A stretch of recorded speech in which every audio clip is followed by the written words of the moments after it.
Hello everybody, my name is Claire-Solene and today I'll be presenting on my Keystone project, Ideas of Place on Cranberry Isles, Maine. So as the title suggests, this project focuses on the Cranberry Isles. The Cranberry Isles is a small group of islands off the coast of Maine. It consists of Great Cranberry Island, Little Cranberry Island, and then Baker, Sutton, and Bear Island. The population year-round is only 141 people, so it's a fairly small community.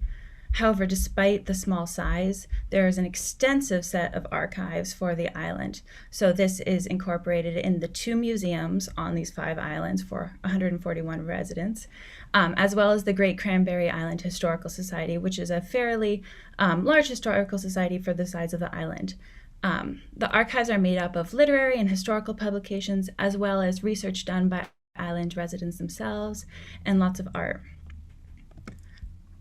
So my research question for this project is, how can improvisational dance help to explain the relationship between people and place on Cranberry Isles?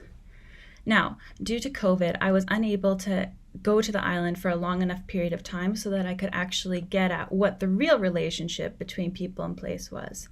So instead, I shifted my project to looking at what the representation of this relationship looked like from the archives, from the Historical Society, and key historical figures. So to do this, I used 2 novels by Rachel Fields. And Rachel Fields was an author in the early 1900s who had a great love for the Cranberry Isles, but was not originally from Maine. And the 2 books that I focused on were Hitty, Her First 100 Years, which tells the story of a doll who was made on Cranberry Isles and her travels across the United States, and she eventually returns to Cranberry, and Calico Bush, which tells the story of an early European settler on the island and the trials and adventures that she faces. So from these 2 novels, I looked at specific locations and the stories and adventures that happened at each of these locations as the main material for my research. So as I said, this project really focused on the relationship the representation of the relationship between the people and place, because I was unable to actually see and do the amount of interviews I would need to do to get at what the real relationship was. So I began my research in human geography, which looks at how people attach themselves to place, preservation studies, and place studies, as well as performing literary and historical analysis. My next step for this project was the creation of the creative component of the piece. So as I said, I'm examining how improvisational dance can help to explain this. And so I decided to create a multimedia video incorporating images, sounds, and videos that I took when I had a brief trip to the island, as well as my dance.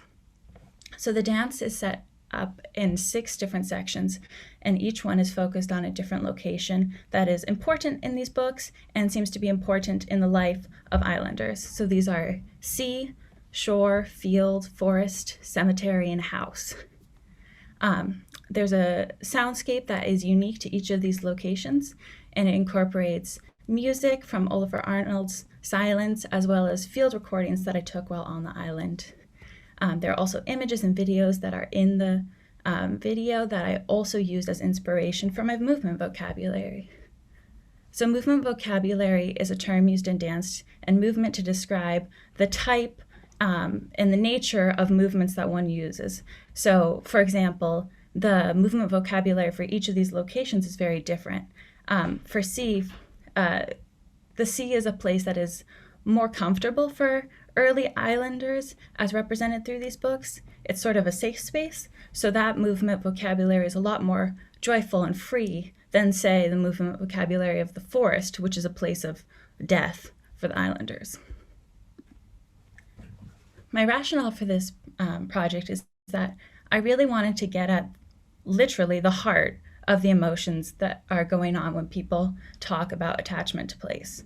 Human geographer focuses on the ways in which people attach themselves to place, but it's more conceptual. And Cranberry Isles itself has certainly explored preservation and history, but there's a gap in explaining and examining this more visceral emotion, which is what I set out to do with the dance. So now I'm going to show a piece from my dance. I'm going to show the section Field, and I would like you to notice the sort of strange and anxiety strangeness of movement and anxiety within this dance.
So, as you can see, um, there's almost a hesitant nature to that dance, um, some feelings of urgency, and that's because in the novels, the field is a place where it is almost too open for residents to be in. And in the specific examples of what happens in the field location, for instance, there's a scene where the main character of Calico Bush has to fight for her survival by creating some sort of maypole dance. So there's this real urgency, hesitancy, and fear. And in fact, the fear is a constant throughout all these locations, at least when in talking about the initial confrontation of the landscape. The land is not necessarily or inherently kind to the residents. And the fact that these negative emotions are so strong leads to such a powerful success narrative as the Cranberry residents triumph over the land. They tame the land in a way, and that creates this sense of ownership over the land.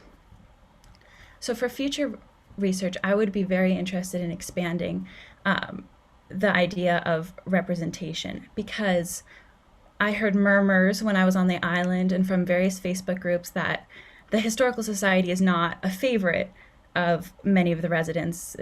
And I would be curious in learning about how the real residents and inhabitants react to this narrative, to this representation of place attachment and to early life on the islands. So if given the chance to extend this research, that's the direction that I would go in.